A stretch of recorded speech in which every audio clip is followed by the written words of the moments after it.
in the kingdom. Ili akae katika ufalme. Child of God, mtoto wa Mungu, anointing kuteuliwa becomes inakuja before the title. baada ya jina. Anointing upako uteuliwa comes before the title. Inakuja baada ya What am I mean?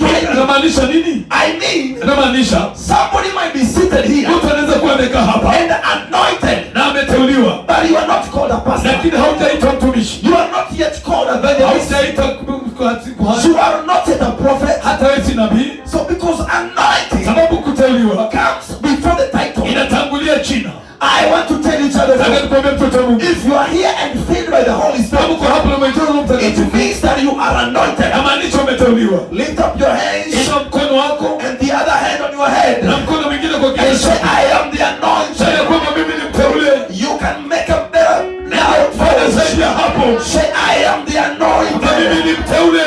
My time is coming. Wakati wangu unakuja. Praise the name of the Lord. Amen.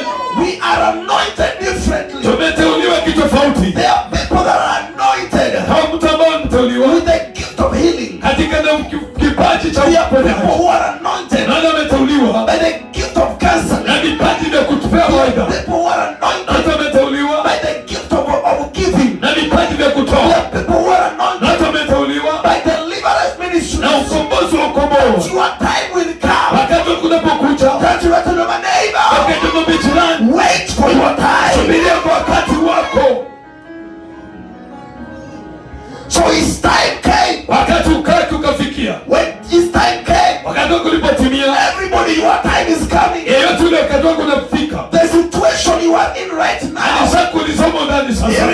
it will not last forever. Haitakawia kwa ncha yupo. The condition you are in right Hali now, ulizo ndani it is just for a moment. ni kwa wakati tu mchache. I want you to get back to your neighbor once again.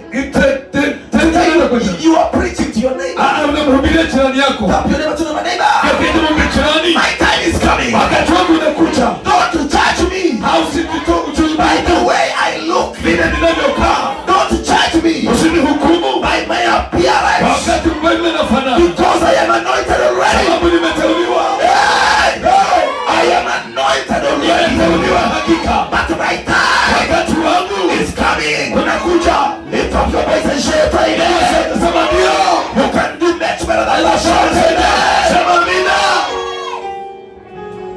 The time came for David, Wakati ukatumia kwa and Daudi, he arose to the king. akainuliwa akatenda. He became the king. Akawa kama mfalme. At the moment he was a king, Wakati alipokuwa mfalme, he remembered he had a friend. akakumbuka alikuwa na rafiki. He remembered he had a friend Akakumbuka alikuwa na rafiki by the name kwa Jonathan. jina la Nathani. They had a covenant. Walikuwa naye na agano. You know, they are friends Aka rafiki that will never forget you. hakuna wale hatakusahau. Like me, Pastor Martin. Kama mtumishi Mati I have a tendency ako na tabia of remembering everybody who stood with me. ya kukumbuka kila mtu aliyesimama naye. Ask my wife. Kumbuka kumsalimia mke. I don't forget. Hasahau. Even those people who stood with me, Hata wale aliyesimama naye I call them. anapigia simu.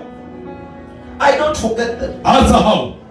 Those who stood with me, Hao aliyesimama naye even when they are down. hata wakiwa chini